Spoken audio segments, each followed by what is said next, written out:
Yes, yes, yes. I want to welcome y'all to the You Wasn't Outside podcast on the Grown Folks Podcast Network. I'm one of your hosts, not doing the most. What'd you say? DJ didn't even plan to stop right there. I'm one of your hosts, not doing the most. Normal ass Carl. To my front, I have my man at Just Lex. Carl and Just Lex. Together we form two dads sitting on the white couch. Look, man. The last 2 weeks have been a blur, man. I've been playing like shit, like in golf. It's been making me mad. My daughter's getting better though, so I'm not too mad. But then my job has just been taking up so much of my time. Like I think I didn't eat lunch all week. I'm pretty sure that you don't look like it. I felt like I didn't though. That's the crazy part. That's why I paused. Like, what the hell you talking about? I felt like I didn't eat. My stomach was growling. I could have missed a few more. You're right though. But yeah, I'm pretty sure that if I wanted to, I could make a call to the state. We all just, it's funny. People always talk about like, if you complain about work and the things that you have to do and the way a company's run, they're going to find a way to get you out the door, right? Then you got to fight all that, have a little money and be able to like sustain and all that. So then they really ride high on the fact that we don't want to put the effort in. And they're not all the way wrong. Yeah, that's what I'm saying. I'm not putting no effort in. like, look, go ahead. It's cool. I'm gonna figure it out, one way or another. But been extra busy, bro. But I'm trying to fix it. I train people, right, in my position. So every time, like every few months, I get somebody that's brand spanking new. So then, like, I gotta waste a lot of time front loading on. Gotta have the same type of conversation, every same time. Lectures. Yeah, fuck all that. People ask me questions all the time because I control like a group. So it's like my group be like, it's the same new questions. Right. But what I've learned is like, the way I teach things, here's the difference between the young and the old, right? The old, like I always like harken back to like when my dad, was teaching me how to drive a stick. He'd be like, it's like this. He would just do the hand motions. It's like this.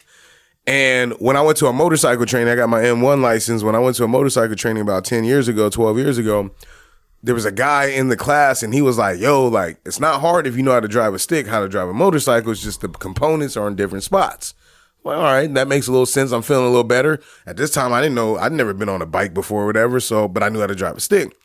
So he was like, look, if you put it in gear, just like a car, there's a friction point. And if you slowly release the clutch on whatever you're on, slowly, the car or the bike is going to pull forward. You give it gas. And I was like, oh, shit. Then I start thinking about this. My daughter, I was afraid, right? Because she's not really book smart and she don't care to learn like new things right now. Like in terms of like scholastically. Right. Like she's more like her dad. I'm not going to read the instructions. I'm going to look and put shit together. My brother is smarter than me, but I have more common sense than him. Right. So the way she be punking him, you wouldn't think that there was like a 2-year age gap. Right. And so when I think about all those things together, I'm like, people just be poor at explaining shit. Like so much shit is lost in communication. The communication. I be telling my wife something or whatever, or a friend or a family member or something or whatever, and there's something specific that I'm looking for. And it's like, maybe I'm not asking it right. And if I'm asking in layman's terms, like the most layman of laymen, then it becomes an understanding thing. But understanding is part of communication. So, I just go on this whole little rabbit hole about like thought processes like that. But a lot of things get lost when people say communication. It's also the understanding of what someone else is saying. Right. I've always thought about when you be like, oh, you moving the goalposts. I was like, damn, maybe he not seeing my point from the. Well, it's not just delivery. It is. Reception of it. Like, how do you receive an information? That's why it takes two people to communicate. Mm-hmm. And this is something that I've been a lot more mindful of. Is more of a you see something or you hear something or you read something and you make an assumption of the tone of how it's delivered or the perception of what the intention of what it means, and then you make an assumption. And you decide how you want to feel about it. Yeah. Instead of maybe asking a clarifying question. Usually it happens in the negative, right? You say something, I'm like, I don't like the fuck what he just said. But instead of asking a clarifying question, like, what you mean by that? I just run with it. right? Yeah. I run with it and I decide what you meant. And then I interpret my feelings based on that assumption.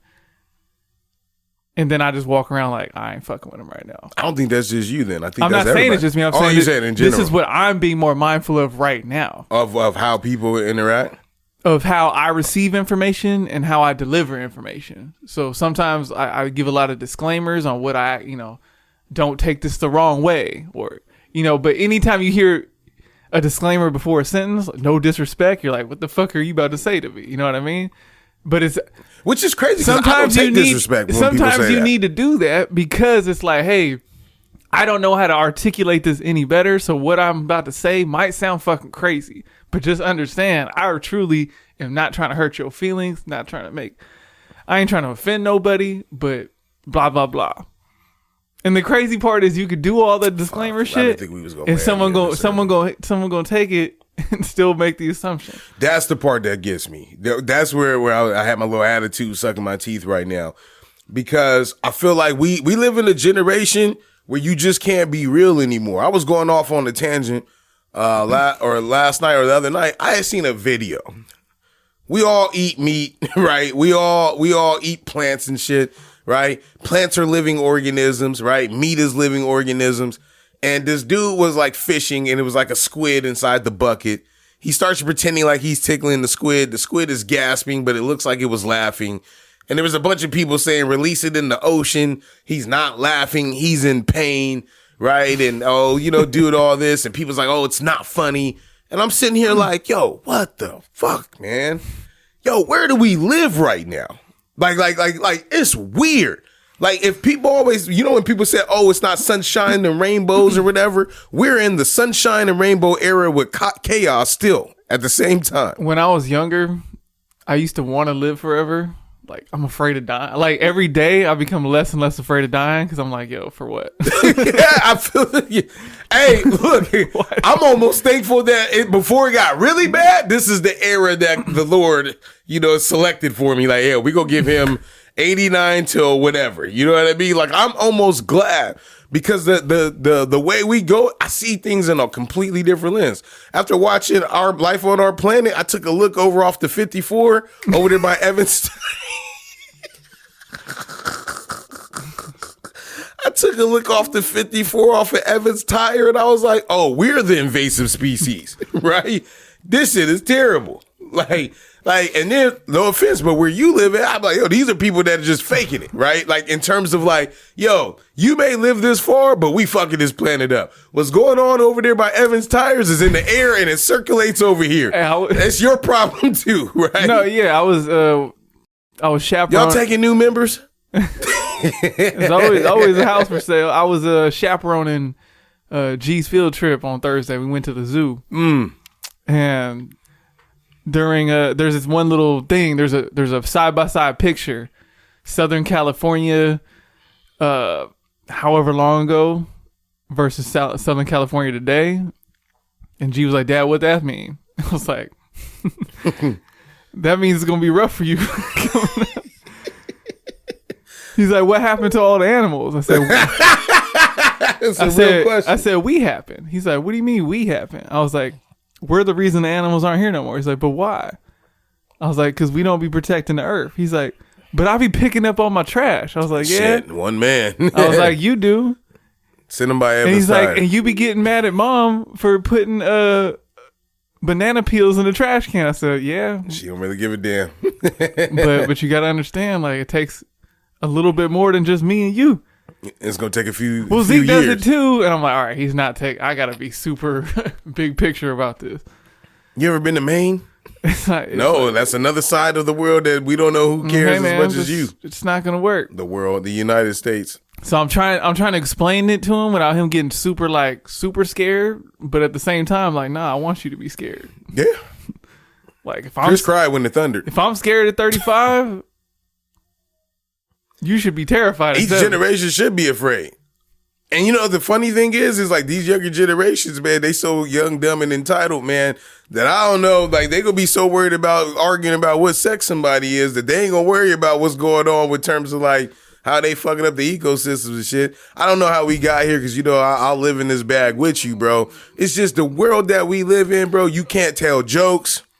I was talking on the golf course with this guy yesterday, and he brought up Friday and like Miss Parker because there was a woman down by the golf course that had a backyard. She was a little hefty on the bottom, right? He was like, Miss Parker, and it made me feel good because it was like a group of Latino dudes, right? I was like, all right, there we go, support black women. I like this, but it made me think of that same thing. Bernie Mac used to be able to speak freely.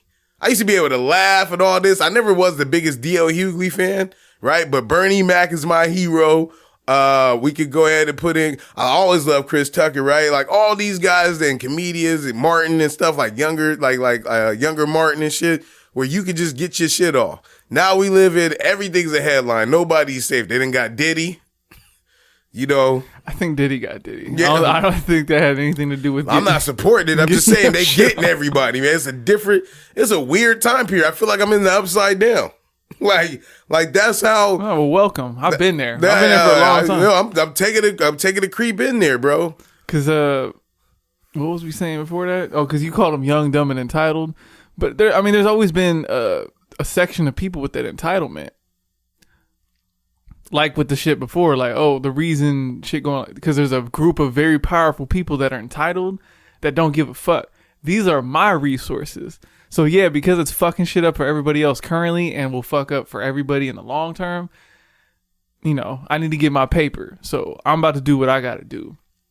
And that comes from a level of entitlement, a level of just like, oh, well, I just got to worry about me and my generation because I don't give a fuck because I ain't going to be here. Hit my hand claps because I'm not gonna stray you away from that point, but it's gonna land with whatever what I'm about to talk about too.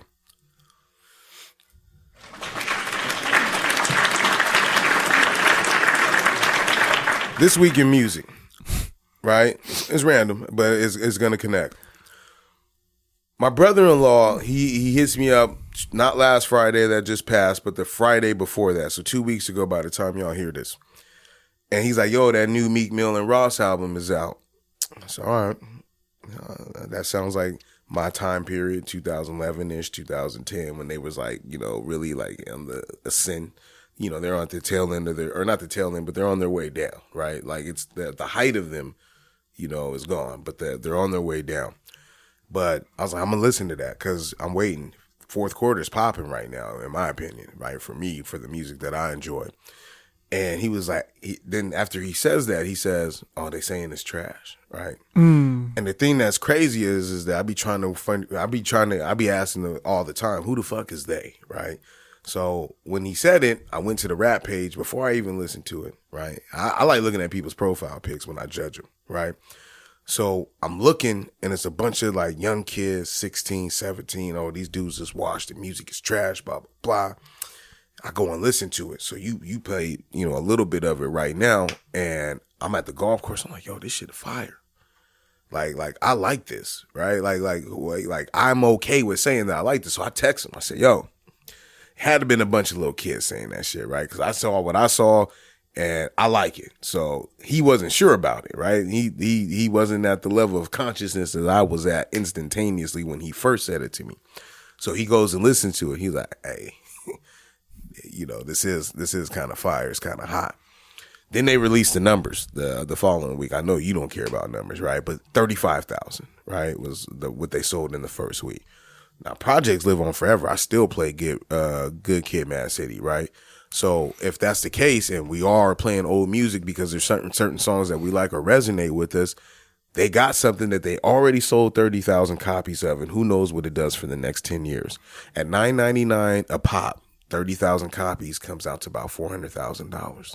So if they make $1 million off of a project that they didn't tour for or anything, they didn't do all this other stuff, like they just sat in the studio and made music and made $400,000, that's pretty fucking successful. Well, one, they're not making $400,000. I'm just saying, no, the whole project could be. And then two, the funny part was, I'm just saying, music lives on forever, and then you jump straight to the longest hip hop charting album in history. Doesn't matter. It's funny. I'm using it as an example. No, you're right. It's just. But if I did $9.99 at least, by 400 by the whatever the copies are, they may make 400,000.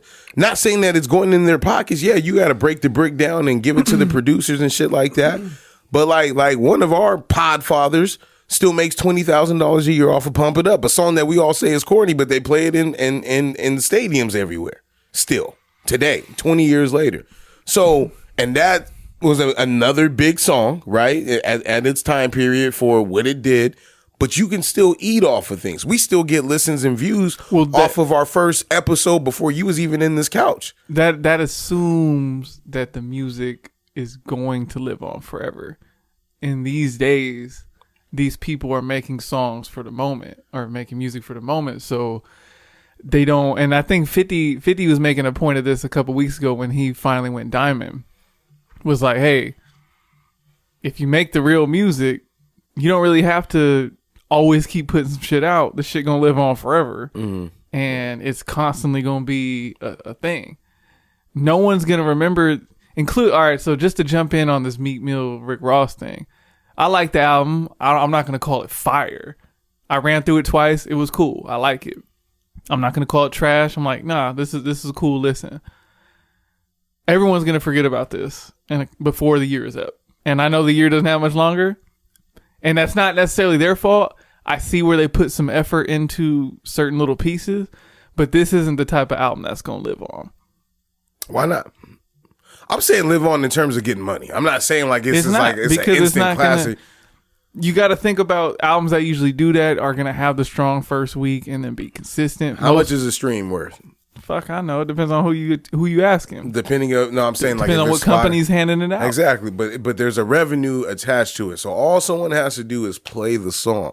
There is how many billion people? All right, but it's not even a stream, man. You're gonna get your money off of publishing and all that stuff. But I'm just saying, you're gonna make money off of it, though. Anytime that anybody ever ask who the heck is Meek Mill, and then they go look it up and press play, they could randomly hit that album. Is what I'm saying. But you also gotta think about how much money did it cost to produce this music.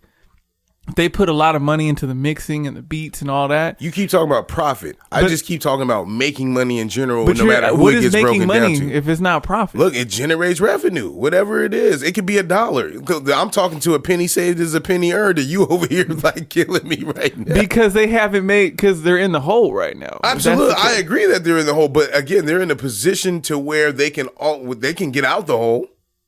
Depending on how much it costs to make them. There's a finite amount of what they need to. I don't know if I don't even know if they're in the hole because it wasn't on a major label. That's why I'm not trying to stay on this point. Yeah, but I'm saying it. Most people was like, there's a reason people are like, oh, I never seen no money from this because they never recouped because they spent so much money or so much of their advance on this album run that with music videos. Does that apply on this one? They didn't spend no money on this album. It applies for all of it. They might not have, but I'm saying that the principles of what I'm saying apply to all music, all musicians. Some people can get a lot of good resources and get some shit for free based on their name. Mm-hmm.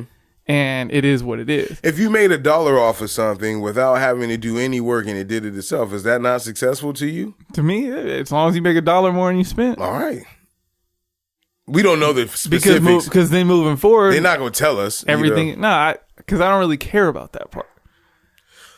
I'm not dying on that piece either. What I'm saying is that the ability to what we all can consider a significant profit is all going to vary between all of us. Right. But what I'm saying is most musicians aren't profiting at all off of that. That's what makes the 360 deal so interesting because before it was like, all right, I make the music, y'all kind of making. But I tour and I put that money in my pocket. I don't really agree with that because I feel like then the 360 deal started taking money from everything. We don't profit from this podcast yet, right? And we hope to do so. But the one thing that we have to do is continue to make content to be able to do that. But that's what I'm saying. Same thing about the music. You got to continue to make music to be able to have the opportunity to have relevance to tour. Make money. To make the money. Absolutely. So that's but that was 50's point. It's an 50 investment. 50 ain't made no music. And he still has one of the biggest tours of the year. He also benefited from timing. Because if 50 put out an album right now, I don't think he would have anything similar. No, not right now, but I'm saying the quality. And he knows that.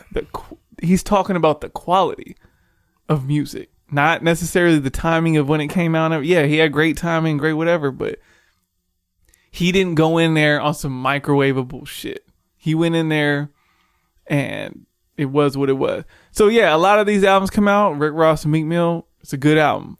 But just like a lot of albums, not even some of the better albums just in the area, and this is where you can speak on the timing, people ain't going to be on that shit for that long. It's going to be gone. We determine the quality of music. You know that, right? I'd be damned if I put my heart and soul into something and people don't receive it the same way because the experience has changed. You're right, but at the same time, there is kind of a general, like, you can tell, like, all right, they didn't care. Killer Mike put out a great album. I feel like not too many people give a fuck or know who Killer Mike is. Well, yeah, but that's different. No, because the people who know Killer Mike be like, oh, I can tell how much time he put into this. Yes. So if you don't know him, that's whatever. Be like, oh, that's not my type of music, or who is he, whatever. I need to know who he is first. I'm talking about the people who know these people. I can be like, oh, you spent some time on this versus Rick Ross and Meek Mill.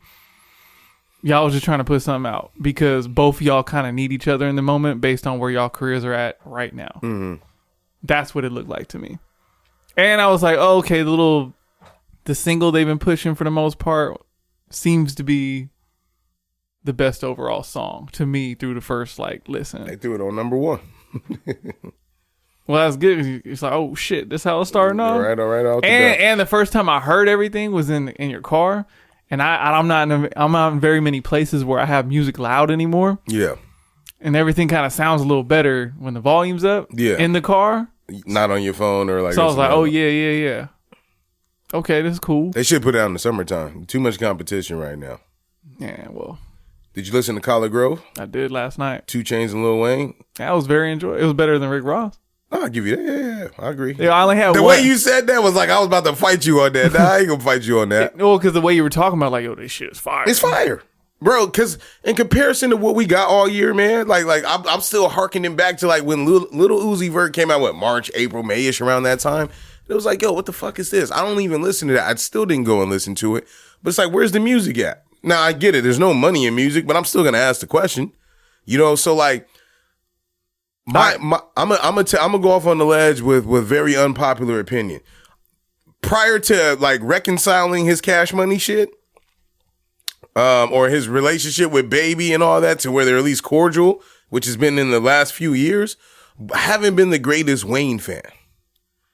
At the time when he came out and he was doing 6 foot, 7 foot, 8 foot March or a Millie and all that, Ye was big for me at that time. I love Ye. Like around that whole little time period, early 2000s, before 2010, I just felt like Lil Wayne was producing music that was similar to this era. I think he birthed a lot of this, right? Just constantly putting out, things. And it was like we were just chasing the hot line or something catchy. And it just wasn't for me.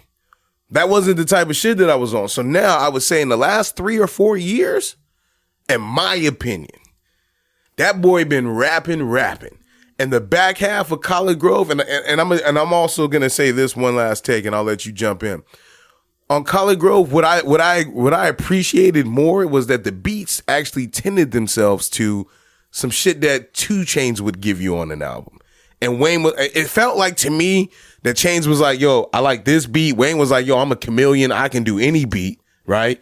And the sound was like, it was just that it was better to me, like than any other Wayne project, because sometimes, like I told you, beats will ruin it for me. But go ahead. I get what you're saying about how you feel about Wayne, because I've never been a Wayne guy. The only thing I'll say, and I don't know if this is true for you based on your timeline, but how it is for me, Wayne was rapping back then too, but because of the time it was in, you might not have looked at it that way. I didn't appreciate it the same way. So similar to me, Wayne's never been like my real cup of tea. And I know for someone my age and my little age bracket, like that's kind of blasphemy, because he's like, we recognize his greatness. He's our Please GOAT don't get or that whatever, wrong. but he's never been my GOAT. He's never been in the conversation. And but yeah, similar to his like particular his feature run, not necessarily his like personal music. It's like, oh, he's like rapping, and I can tolerate it more. I can I really enjoyed listening to the album last night. And I think it's because of the time it's in.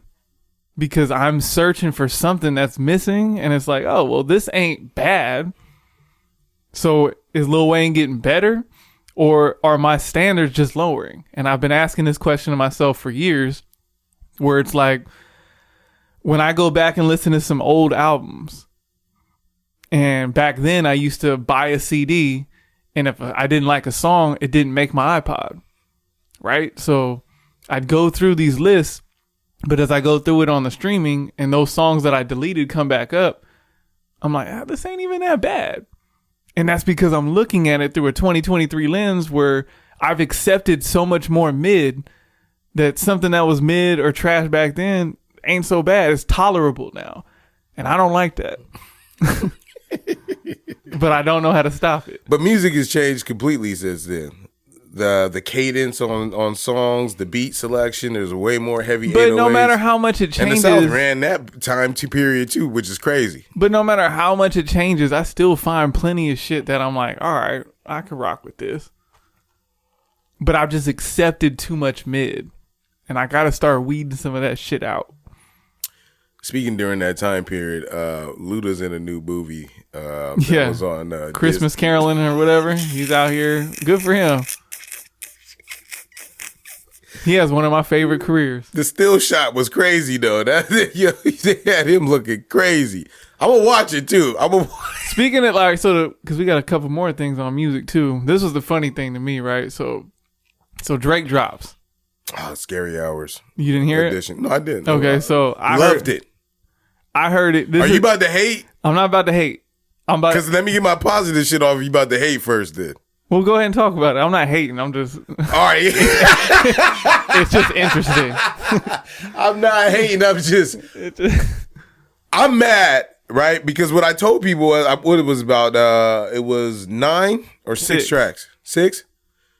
I said, yo, because that's why I said 9. Because if he gave me 9 more of these, like 15 of these, I'm rocking with this. Yeah. As the album. Then I don't know if it was you or it was someone else, because I can't remember if they told me this or if somebody typed it. They was like, oh, he not going to give you this on the album. He going to give you some other shit or whatever, so it appeals to more. If it's a hip-hop album, because we've been getting everything else from Drake, right? The Calypso sounds, right? The West Indian joints or whatever, the Bad Bunny, Spanish music and shit. If you gonna cater to us, then cater to us. Don't give me the bullshit or whatever, because the 6 that you gave us, yes, I want you to talk sassy. I want you to get in your bag, right? Just a little bit, right? And stop trying to be everyone else and be a chameleon. Get back to being you. But he does do that. Nah, this was different. No, what I'm saying is, like there wasn't one skip through 6 when I had a few skips on the other one. But when I'm saying when he's catering to everybody, he does do that. He just only does it once or twice, and he sprinkles it far apart on the album. Okay, I can agree with that. So yeah, for this specific, because I would say he wouldn't do it at all based on that logic. But go ahead. Yeah. So right now, so when it came out, and I started hearing things about it. I'm like, oh shit! Like, is it really? So I'm only gonna talk about one particular comment, and I'm doing it because this gentleman listens. So I. Does this gentleman work at a school? No. Okay. So it was in a different group chat, and it came out, and now I didn't get to it till last night. So Thursday night, when everyone's like listening to it, and I'm sitting like, oh shit, okay. And I saw what the internet was doing. I was like, okay, so it sounds like Drake delivered a little something more towards me. Right. So I'm like, all right, cool. I'll get to it when I get, because I'm not rushing to it still. Like, all the stuff that kind of hit me already was like, all right, he's going to be dissing this person. Like, all right, I'm here for all of it. I thought he was going to be off the Joe Budden shit based off of the Cole interview. No, he don't care what Cole so, said. So when I get to it, I'm like, all right. Now, yeah, it is a strong 6. But when you speak in relatives, it's a strong 6 relative to what the album he put out before and what he's been doing and who he before that. And that what made that funny to me is because this comment that was made, they were talking about the Flute album, right? And that's on here too. They were talking about the Flute album, and they're like, yeah, the Flute album is a great balance towards giving all the aggression that Drake gives out. And I said, damn, aggression. And then so I'm listening to the 6. It's passive, but it's and I'm aggressive. like, is this aggressive? Passive. I was dying. I was like, damn. You're passively aggressive. Drake's, that's not what I'm, but if I say I'm about to get aggressive, I'm not going to do that. So when I hear, I'm like, damn, Drake's image is so one way that this is considered aggression. That's wild. And so it was just funny to me. But yeah, I mean, I enjoyed the 6. I really think some of it was like the Pusha T jab is super weak. But if you want to wake him up on the other side so I can get some more quality, then I'm cool with that. Absolutely. But calling somebody broke who's not broke, I mean, I guess he's broke to you, but he's been broke to you even when he won the battle. Right. And then, I thought the jab, like they were cool jabs, but I'm not going to sit there and be like, oh, this is like some diss track shit. It was just jabs in the middle of rapping, and that's all I'm going to take it for. It wasn't on some like, this is a diss track to this person. This isn't back to back. Because I know you're capable of a good diss track because you did one. Right. But yeah, just the way it was talked about was like, oh, okay, like this is aggressive. But yeah, it was cool. All right. I'm not talking about the Flute album, so you can do whatever you want to do with that. All right. Andre 3000 came out with a flute out. Have you finished it? I'm not touching it. Okay, me neither. Okay, move on then. Have fun. That's how much our respect is, huh? The respect is high. That's what it is. The respect is high. I didn't want to. He didn't make the shit that I said in the group chat. I won't say out here. He didn't make the album for me. He didn't. His little interviews when I understood totally what he means. At 48, I don't have anything to rap about at my age. I understand the rebuttal question that was asked. But the thing is, what I would counter is like, bro, you not like aggressively rapping or anything like that. You have shit to rap about. You have kids and stuff. No, but that's what I'm saying. We're saying that is the mere mortals because that's what he said. He asked. I just wanted 2 minutes on that 13-minute flute track. You're super talented. We know you can rap about something, right? But when you are the talent and you are the genius that we paint him to be.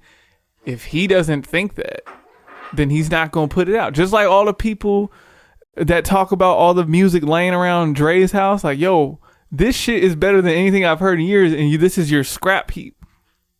The person who's making it, if they don't feel it, then, and that's the whole point, right? The selfishness in the fan. I'd rather Dre go all, or at this case, Andre go all the way left and make this flute album. So I have nothing to critique because I know I was around in 07 when he was putting out that mixtape. Like, oh, he really about to do the solo shit? Shit might be kind of crazy. Day in the life of Andre Benjamin, like all that. Like, all right, he's going to do something. Like, it still is Outkast. And then when it never came, I'm used to that because I am a big Dr. Dre fan. I'm still waiting on Detox. I'm still waiting on 100 different things. And so he's at that point with a lot of people where it's like, oh, it's never coming out. And so when all this little flute shit start happening quickly, like, he's not. I was the first one, like, you really think you about to get an album? But then once I saw it, like, oh, okay, he'll put something like this out. And he did the whole disclaimer, like, there's no bars, there's no words, there's no nothing. Because he knows of people of our age bracket that have been waiting for this solo album for so long. And he's like, hey, this is not what you think it is. And because of that, I'm like, all right, cool, respect. I'm just not going to listen to it. Because you know what is? There's going to be 100. There's going to be countless people who are craving that solo album that are going to listen to it anyway out of respect, out of the name, whatever, just to hear it, curiosity, and still be mad. Even though he tried to tell you, hey, please don't come into this thinking you about to get anything other than some fucking elevator music or whatever the fuck people call it. You gotta keep it down. We can hear you in the back. People call it a meditation album, and there's those people that love him so much they were trying to paint it like, oh, this shit's incredible. If you've seen the way he did it, like, cool, man, have it. But I'm never gonna touch it. Mm-hmm. I mean, it's not for me. That's all I'm gonna say. But here's the thing. But here's my piece on it, and then we can move on to some other shit. My only critique of this is that I'm about to stop following these rap pages and just start like using Hip Hop DX to figure out when albums are released or just Apple Music because I'm tired of the dumbass comments again from the kids. Stop reading the comments. I just can't get through it. It's hard, right? If I just get rid of stop following the page, that will work better for me. All right. They just like, who's Andre 3K? This shit is trash. To these kids, that's a fair question. I mean, he ain't it's been a fair out. one. He ain't done nothing. But in the age of social media and Google search engines and shit, you can go and look that shit up real quick without making dumbass comments. That's all I gotta say on that. Well, okay. So I'll let you finish. I'm not gonna cut you off. We're gonna move on no matter what. It's gonna be hard for me, but go ahead. I'm gonna just say, the way you say that about them as kids, who the fuck is that when they can easily Google some shit? You know, who's to say you might not say who is somebody that an older generation be like, what the fuck are you talking about? I accept that. You know what I mean? And that just goes with everybody. We just happen to be that generation of age where we can talk about the kids now. Hit my hand claps. Nah, I can't pause. we'll be done in about. Don't move that. Please don't touch that. Okay, well, we gonna have to wait just a little bit, just a tad. You should have came down a little earlier. Can you get it dry? Yeah, dry frosted beans. You gonna have to wait. She gonna have to. You said what? Put some water in it. She eat it dry all day long. Mama, eat it dry for a little bit, and then we'll be done in a little bit. Dry frosted beans. Because if you do that, that's gonna make my day Like, today yo, a little bit longer than what it need to be. Sounds like punishment. She gonna have to wait. Random shit to fill in time. You can never say we don't put the fans first. I'm trying to figure out which one do I really want to get off. Okay, here we go. Let's start with some fun shit. We were real deep real quick. Were we? Yeah. Just a little bit, deep in conversation is what I'm saying. You're in an apartment with thin walls. Twice a week, you hear your neighbors going at it. Pound town. Okay. I was like, what kind of way? You have kids. You going to tell them to chill? If I get the deep side, I know it's fire. I don't know what I'm going to do. Because one, I am kind of like, why create conflict if I don't really care that much? But on the other hand, it's like, the kids. It's like 11:30, and all you hear is just.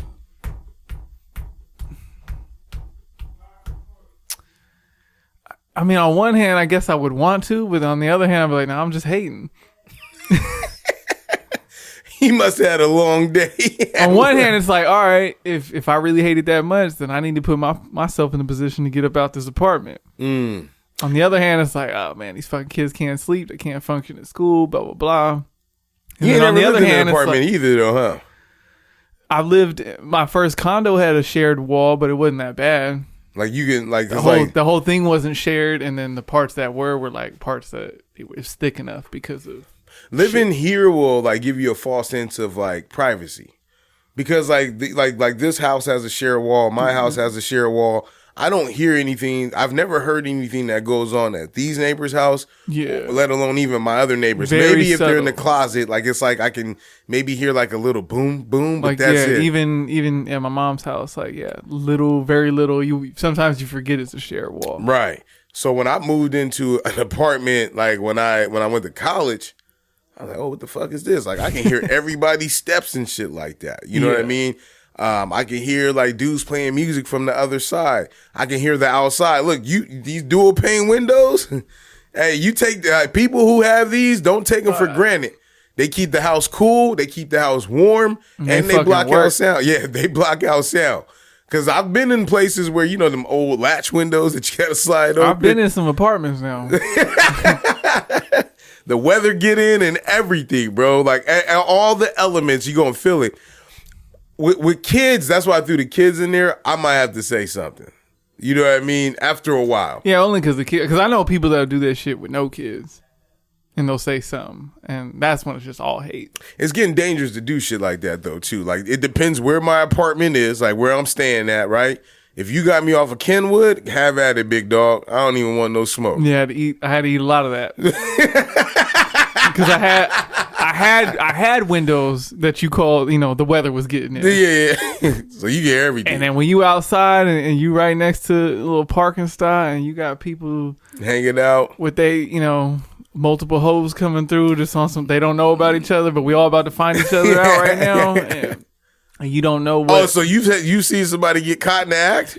Kenwood is a place, especially where my unit was. That's a Kenwood whole was a nother place city. you didn't need a TV and you'd be entertained. Wow. Like, soon as the sun went down, every now and then, sometimes we just turn the TV off and be like, all right. And we'd have hours of either the cops came through to do whatever, or some badass kids was doing here, or fucking Gary and his transgender girlfriends were fighting, and multiple people was coming, or people was coming. Like, it was like, damn, like every single night. To where when I got over here, I'm like, why is it so quiet? I haven't seen a cop in like 20 minutes. Do you miss it? No.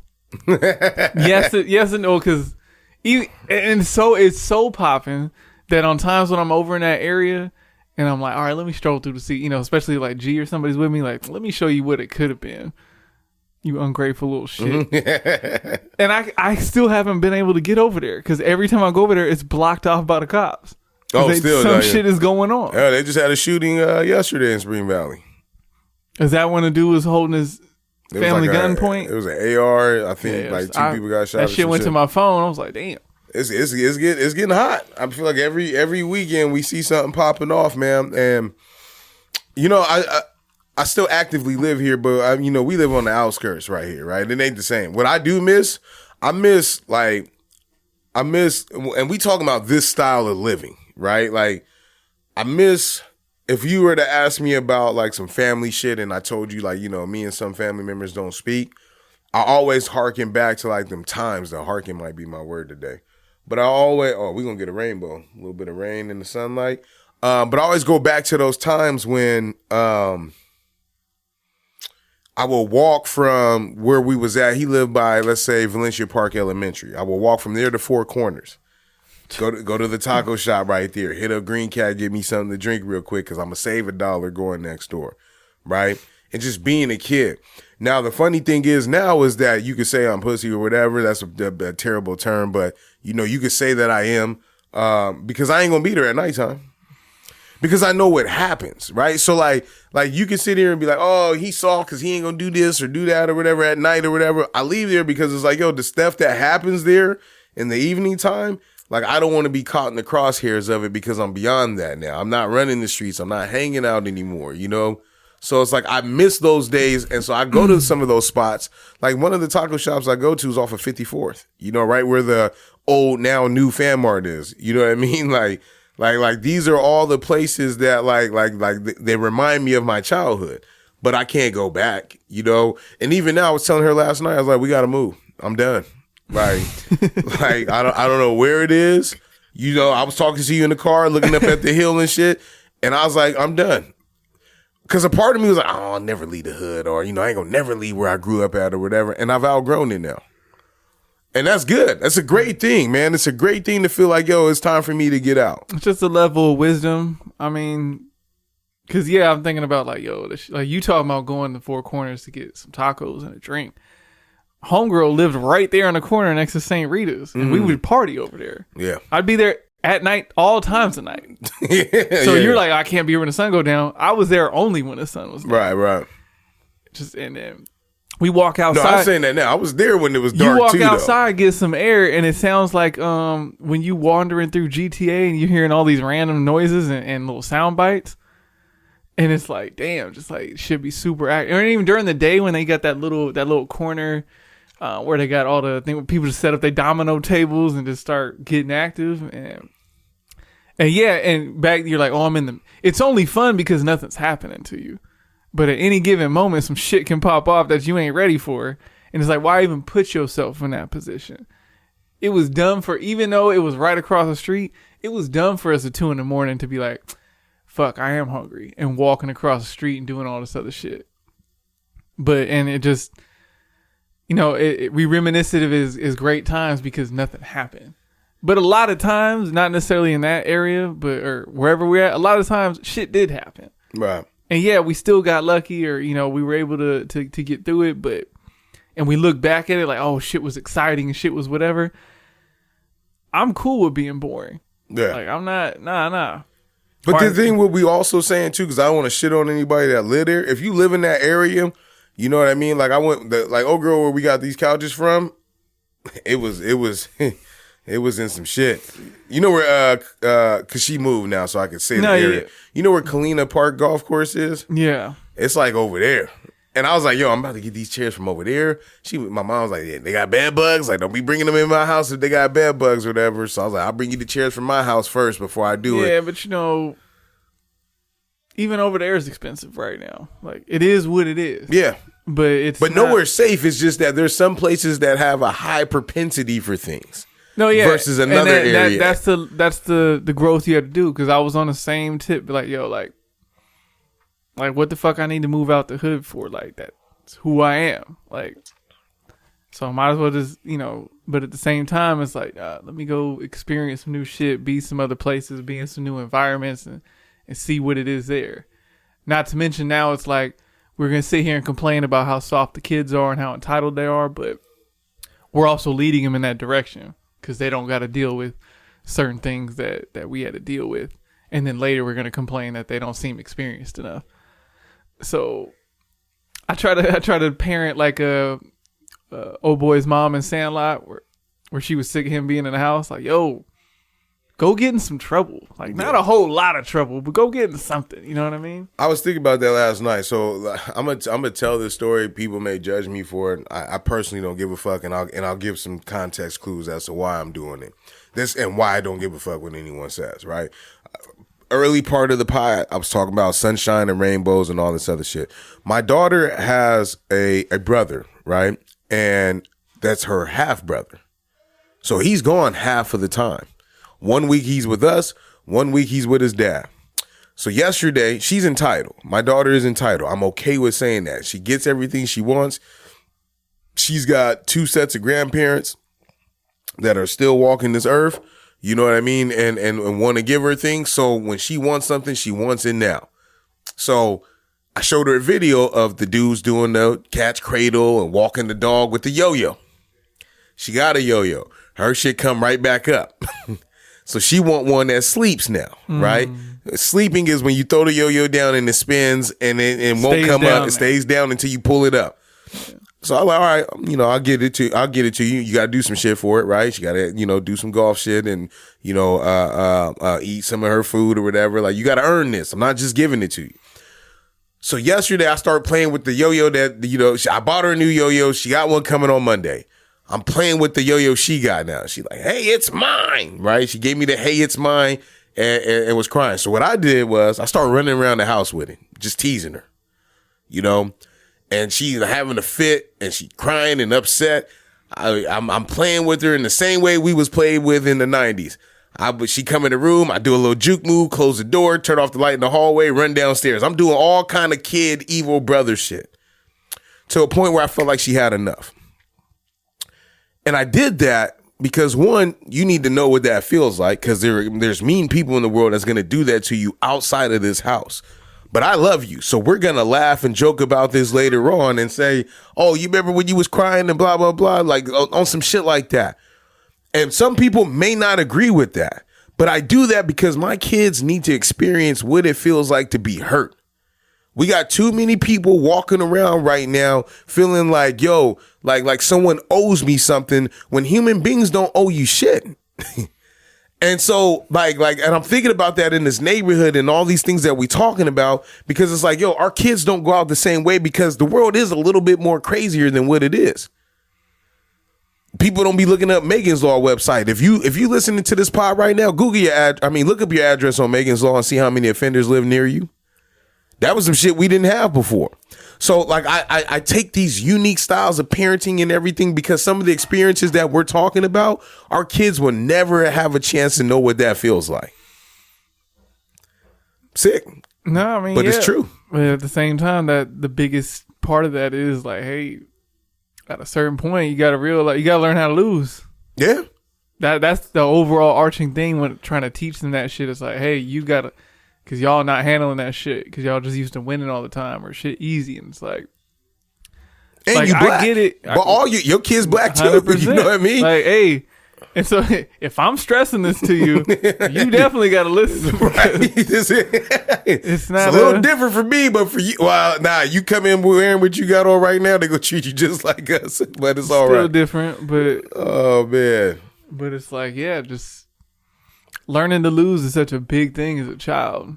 And so we had environmental things that were like experiences that we can learn from that they don't have. But if they can learn to lose in the simple things like their video games or whatever, then that'll go a long way with whatever they experience outside, even if they are coming from a more entitled place. Yeah, I was telling him, he just walked in right now, my stepson, man. I was telling him, you know what he do? When he losing in the game, he quit. I've been there before. In the video game, he quit. And I was like, nah, bro. I was like, learn from your L's. Like, keep playing. Even if you losing. If you down 30, bro, you find a way. Yo, when I play MLB The Show, dudes quit all the time, so I don't play online no more. It's a rite of passage. You hit up and hit that reset button. Like, nah. I did it too, but I had to learn from losing though. That's as a kid. But you can't do that. See, that was the thing though. I also didn't have a dad telling me that shit. So my dad never told me that either. What happened was my dad was beating me, so I had to keep losing. I can't just quit every time. I gotta learn. Right, I learned after, because we came from an era where you would have 4 dudes at a house, somebody bring another PlayStation, and you got a Madden tournament at their house. You gotta lose.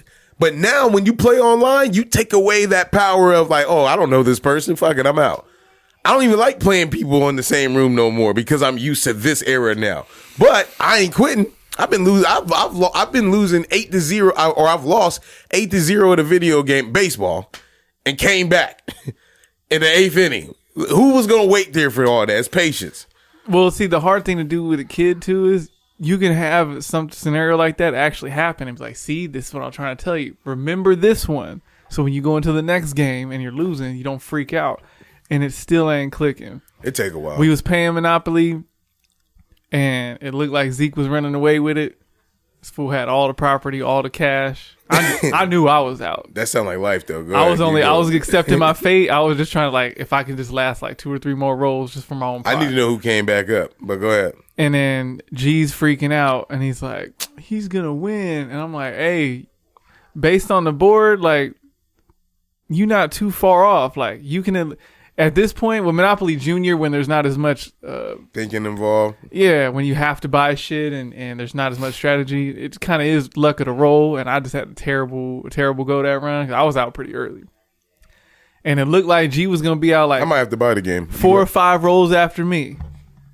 And then out of nowhere, that game lasted forever. He had a couple good strokes to the board, and then he matched him up, and they just went back and forth. And I'm like, see? Just trying to get back into the... And I'm like, see, you thought you was out, and now you pretty much tied. Like, look at the cash distribution, look at everything.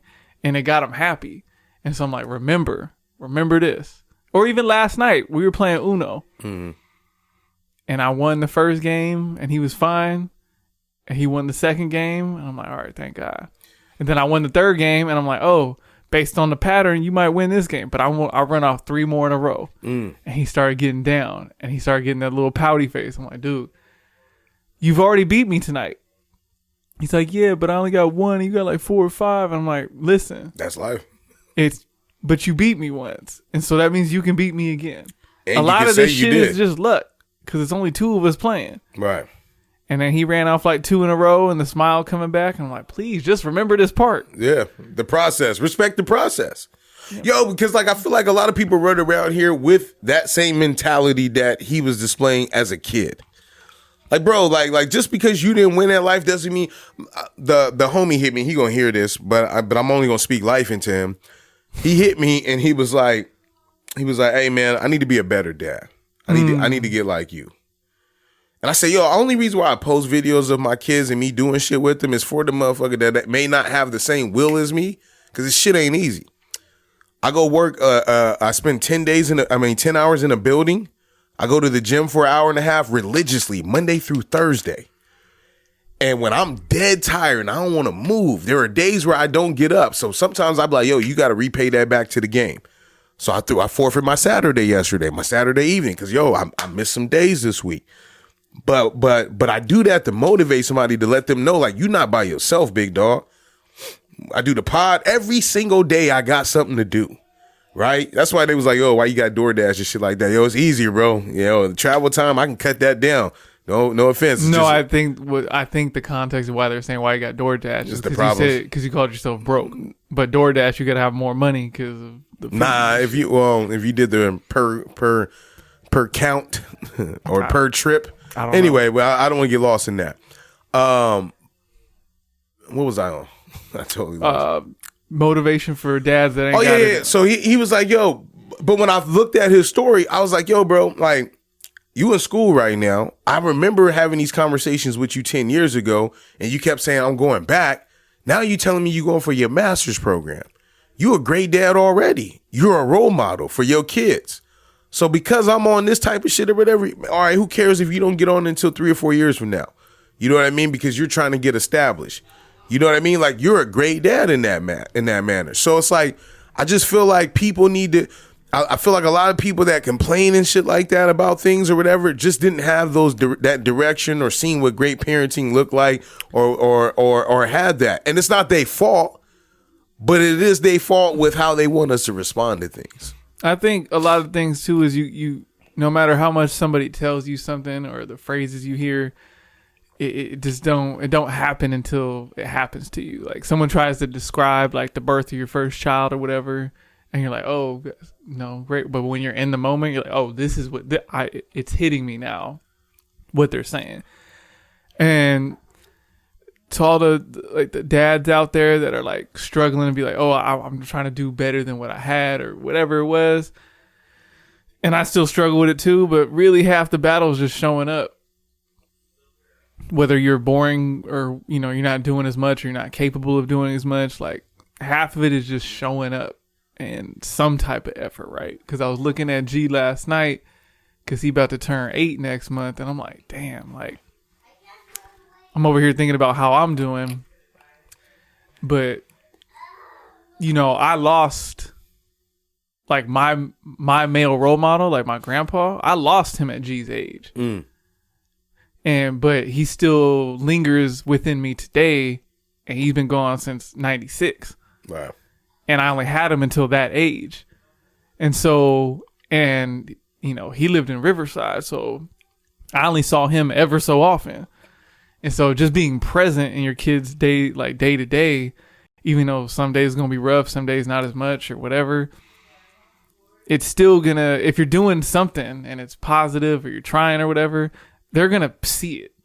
Wow. And it's going to help them throughout, even if you did the bare minimum of just showing up because you couldn't really do much else.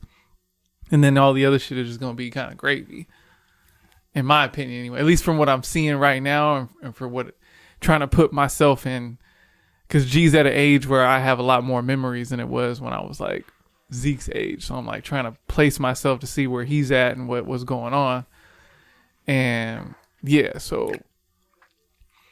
And I ain't going to fit because I'm going to wake up tomorrow and be like, man, I'm fucking up as a dad. I'm still going to have those days too. But if you just kind of have that other shit in the back of your mind, like it's going to be a rough one. But today I just might have to show up and go through the motions. That's the hard part too. Like I guess a question that we can stem for next week, because I'm not going to do it now because it's too deep of a rabbit hole, is how do you want your kids to remember you? Because when I think about, like, I don't remember everything in my childhood, right? I remember, like, it's like a slideshow in my head, right? Like of like going through the catalog. That's how I can describe it. And I remember or I recall certain things that happened that have been significant events enough for me to recall them. Even some things that aren't, like it's just in the back of my mind somewhere and I'm only using so much percentages of my brain all the time. That's why the limitless pill sound kind of fire to me, because I wanted to just tap into those things. But like, how do I want to be remembered, among my kids? I was telling my boy, then this is the last thing we can pivot over. I was telling my boy, I was like, yo, like when we first started like doing golf and shit like that, I would get frustrated. Because it's a lot of repetition with her, but now she's getting it. And I softened my approach because at one point she was acting like she didn't want to do it anymore. And I was like, I got to find a way to make this fun, because I don't want her to recall back looking on this when this all, it felt like I had to do it. You know what I mean? Versus I was encouraged to do it, So like I think of those things because like when I was a kid, like I had to do certain things. But those certain things ended up helping me as an adult, right? Like I could see it now. I didn't see the vision from 10 to 25. You know what I mean? but I see the vision now in my latter years when I self-reflect on things. So my question next week is, how do you want to be? Matter of fact, let me put this in there. How do you want to be remembered as a dad? You know what I mean? All right, hit my hand claps.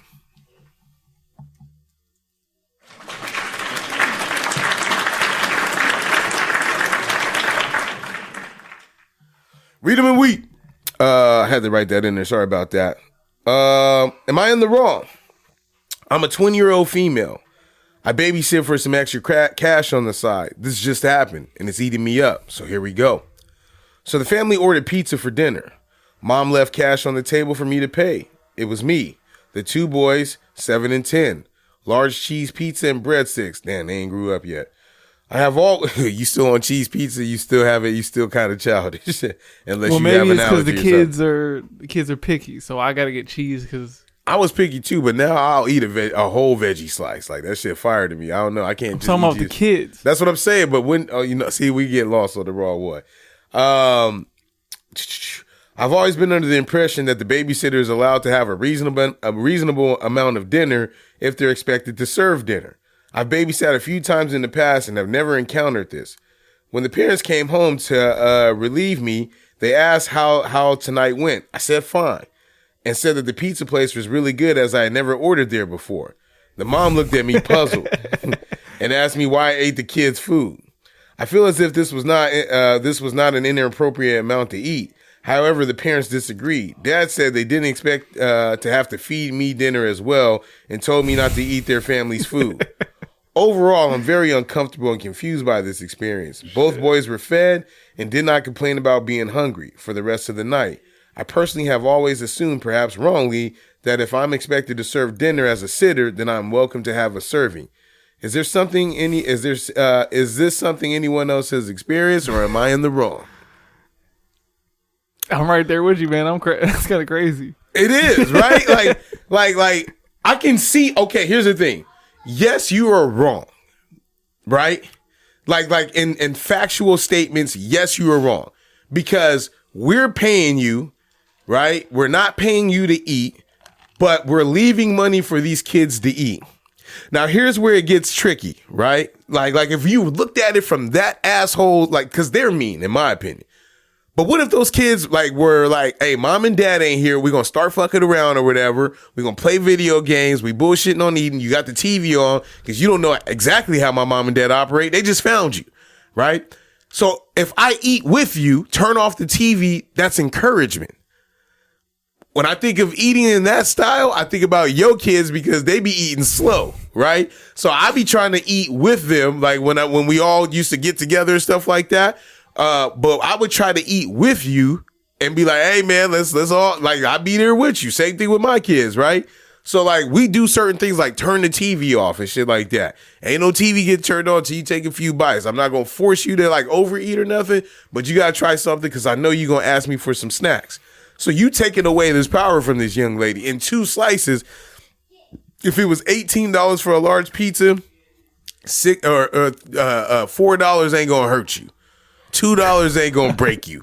If you got enough money to ask for a babysitter and I'm doing you a favor and I'm in your house and I can't leave and go anywhere else and get something to eat, or I gotta pay extra money and get it delivered, but you live somewhere far and ain't that many food places, compensate me. Yeah, but it's not even that. One, I feel like if I did feel that way, I don't know if I'd be bold enough to say it in front of the sitter, what's up with you? I would have just been saying when they left, yo, she had a nerve to eat the pizza that we paid for, blah, blah, blah. Oh, here's the caveat. But at the same time, there were slices left over. Keep going, though. And there were slices left over. Yeah, I forgot. I got to make sure I left that. Well, because they said they weren't complaining, but they ate. They weren't, I'm assuming they waited to eat till after the kids was like, yeah, I'm good. I'm straight. But there's plenty of places that yeah, I'm being compensated. You go to a movie set, all the actors are being paid. They still cater their lunches every day. That's a hell of a point. Right? I was struggling on that part. That's not necessarily part, you go to a concert, right? They're getting paid for the show. They also have a rider for their green room. Right. Oh, in order for me to be there, yeah, this is my show money. But in my room, I'm going to need a bottle of this. I'm going to need some chicken wings. I'm going to need some water, whatever. Yeah. That's part of the gig. And yeah, so if someone is you're paying them to show up to your house, but it's like, oh, how long were you gone? Everyone's entitled to a lunch that you wanted me, and I get that at regular jobs. It's like, well, we don't have to give you food. They're treating you like a regular ass like job that doesn't do the catering or whatever. It's like, hey, you get a break every 6 hours or 4 hours or whatever. You better bring a sandwich or something. Like they want you to bring your, like that's kind of crazy though. But if I left money for a pizza that's not going to get fully eaten, you know, go at it. Yeah, I just thought that's wild, man. That's some entitlement shit right there. Like, they must have been foreign. I don't know, like American customs and ideals. Like that's something that's just like normal to us, man. That made absolutely no sense to me. All right, man. How much time we got left on the ticker? We'll do one more, man. I'll save some of this other shit for next week, so I ain't got to work too hard. Let's do some fun facts. In the words of Jonah, they're not fun. He's like, are they fun though? Shout out to Jonah, man. That man stays in communication with me. It's so funny when I think about the backstory. George Miller had a wife, and George Miller, I believe, is a director, or he has something to do with film. Had his wife, Margaret Sixel, edit the movie Mad Max Fury Road, even though she had never cut an action movie before. Miller felt that it was edited if it was edited by the usual kind of guys, it would look like every other action movie we see. She went on to win an Oscar for her editing of the film. Vision. That's pretty dope. And you gave her opportunity, right? Like I think about that, man. I was talking, speaking of like opportunity, and this sounds crazy, right? She gon' hear it the way she want to hear it, but let me say it. No offense. I'm saying it how it is. My wife, she allows me to go, play golf every weekend, every single weekend, misses without fail. One weekend we'll have both kids. One weekend we only have one, right? So, yesterday I had offered, not even just yesterday, the last few weeks I had offered her, like, and she really loves spending time with us. I ain't mad. I love spending time with her too, but her love language is being around family all the time. Whereas mine would be, let me go experience something outside and bring it back to you. Right. That's where the communication lies, right? I have to accept it for what it is. Sometimes I like to be alone sometimes. It's just, but how I am alone varies, and what she's okay with it, like in terms of me not getting in any trouble and shit like that, hanging out until 3 a.m. is golf, right? I could be around a bunch of men, pause, right? But I could be around a bunch of men, have some, male ego time, and come back and tell these stories. But the last few weeks, I've been like, yo, anything you want to do? She's like, yeah, she want to get back going to the gym and shit. We're going on a trip. She getting ready. She already there anyway. She just trying to, make some improvements, minor improvements. I was like, all right, well, we can get you a gym membership. Or you go back hiking. I know the weather's kind of shitty. So I've been asking her like, hey man, before I go, like I could sit here and like only play like a few holes or something like that, or like not go at all today and go tomorrow. Let me know. So I've been trying to encourage her to go out and do things, right? So like, hey, look, like my daughter, she here with us today. Like, yo, if you want to go do something in the morning, she can sit here. We here at grandma's house anyway. You know what I mean? So, but yeah, I mess with like just the encouragement of like your spouses, girlfriends, whatever, bro, because there's something beautiful in that for them having some type of individuality, and being able to grow from that and get something different. She does the same thing for me, right? So yeah. Okay. All right. The mathematical symbol for the division is called. Ooh. I never knew this until now, damn. but you had to know this as a number guy. Starts with an O. I'll give you that much. Shit. I'm blanking. Potato salad. Obelus. Obelus is what it's called. I used to just say division sign. Yeah, I wasn't going to remember that. I wasn't going to remember obelus either. That sounds kind of crazy. The IRS does not accept checks for more than $100 million. If you happen to owe more than that, you either need to spread the payment over multiple checks or consider a form of electronic payment. I don't know how many of those they're getting, but they about to get a big stack from me next month. I remember when I called you. Look, I came along. I came a long way since that conversation, bro. Because I remember sitting with that tax lady. I said, "Yo, you sure you got the right forms? Like that's not our shit. I don't know whose shit that is." Then she told me what happened. That's what fucked me up. She was like, "Oh, after a few months, just claim zero so you can get all your shit. You're gonna owe every year," is what she said, right? I said, "All right, that's cool." She's like, "Claim zero, then come back to me, and then we could kind of like get a sweet spot." I said, "I'm not coming back. I'll come back. I like her, right? I'm coming back in January, but I ain't coming back for you to fix it because, they changed the little form and shit. You got to do the soon as I saw the numbers and the brackets, I was like, no, I'm going to have somebody who would normally do this because this little paper can fuck up my whole like little shit that I got going on. So I need to tell you what I want to do and you translate it on this paper."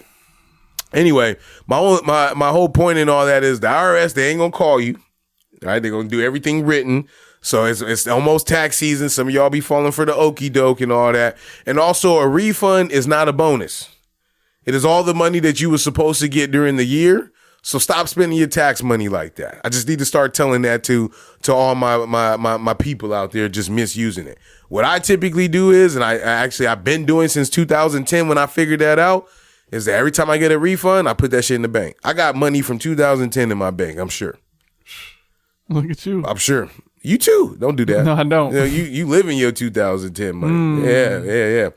Either way, the money from 2010, I'm still rocking with it like everybody else. Yeah, we mention it, but it's good to mention it every year about the. Yeah.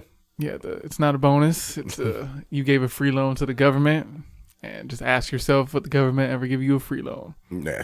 Actually, I guess they did. They do. They do TANF and not everybody though, but they do TANF and food stamps and everything. Don't look at it like an extra check. If you had to do like an increase of maybe like a small percentage to up the food stamp money, would you be upset about that? You mean getting taxed? Yeah, like if they upped your taxes a little bit, like just to you as an individual. It's not even like historically. Ain't nobody else got to do it. No. No. I'm saying yes. Everyone has to do it, but it doesn't hit as hard as because we're all doing it together. Well, that's the whole point of taxes. Right. But it's a small percentage. Are you mad at that? No, I mean I voted for like infrastructure and shit. Like none of that shit's free. Yeah.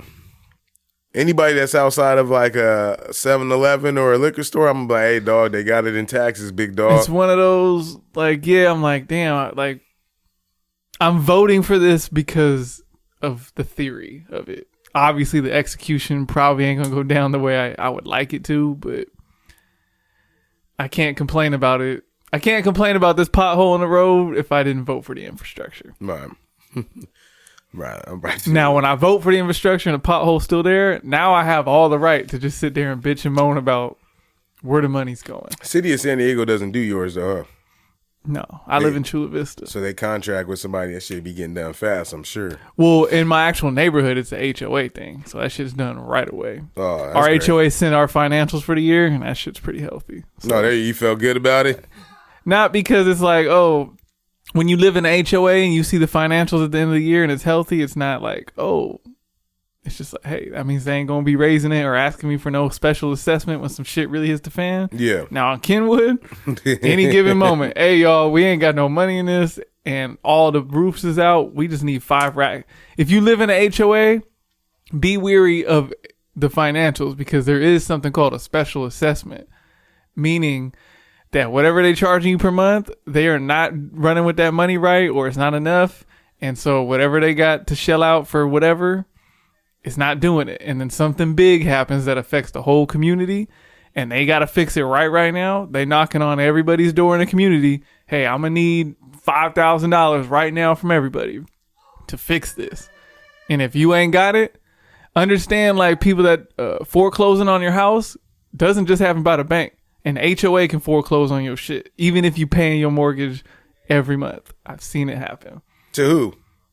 I'm not gonna do that. All right. But yeah, it happened. That's crazy. That's why you always want to make sure you have a good HOA or not have an HOA. Well, you just gotta if you're buying something that has an HOA attached to it, all this stuff that you usually look at for a house is great, but you need to look at how healthy their financials are, who's running the shit, how they're running it, how much it costs versus what's going out. Like you got to do that because if you get stuck living in this community and you can't really afford to go nowhere else, and then the HOA decides, like when I lived on Kenwood, there was some embezzlement going on. There was a lot of shit that happened right before I got there. Yeah.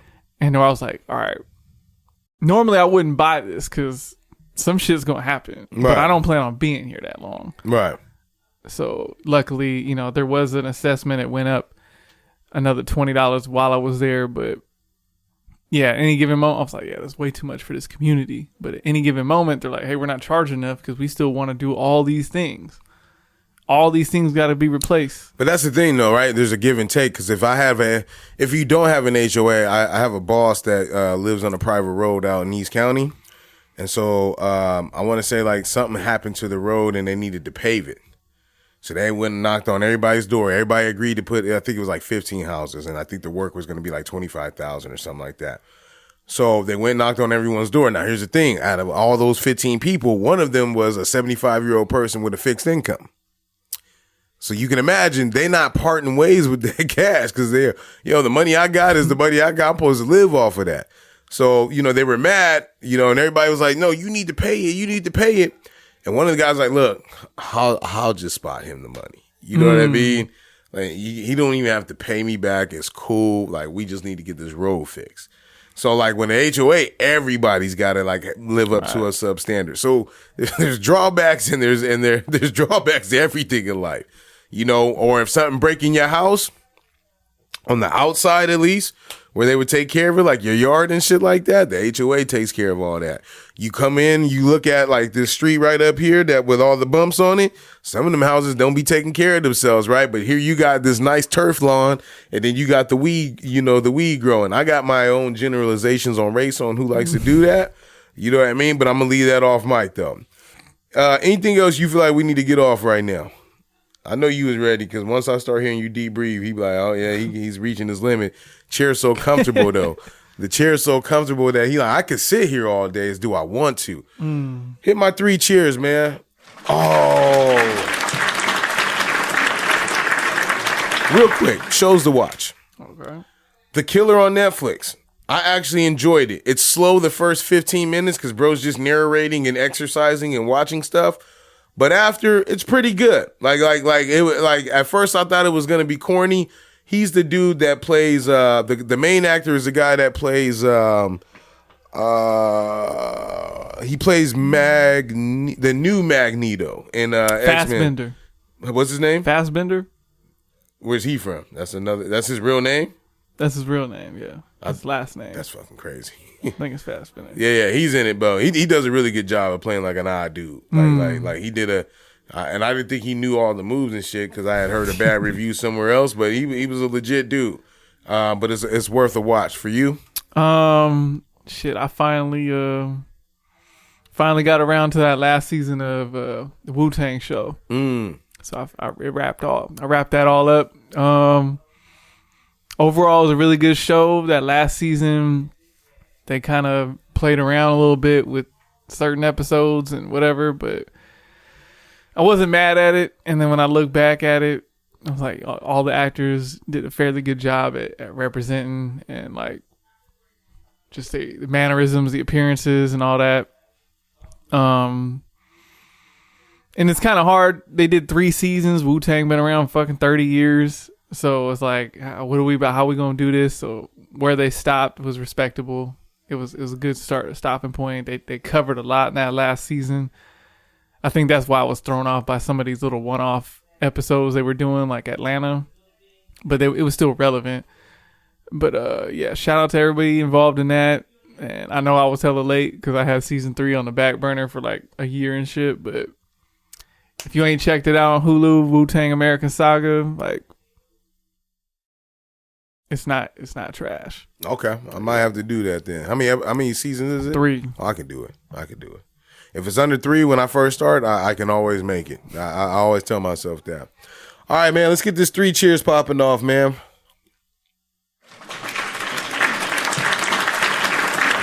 Defense, and again, we playing the Packers today. I ain't really got no 3 cheers. You got one? Yeah. Yeah, go ahead, get it off. T.I. He just opened an apartment complex, an affordable housing complex. Has like 150 units or something. And he did it like, you know, where he grew up and stuff like that. So it's not like, oh, I own an apartment building and I'm charging, you know, high and whatever. It's like, no, I'm here doing like, my city needs help. There's a long Section 8 list and I'm putting this big building. And he's been talking about it for a long time. So I've been following this building of this complex for like some years now. So it's finally there.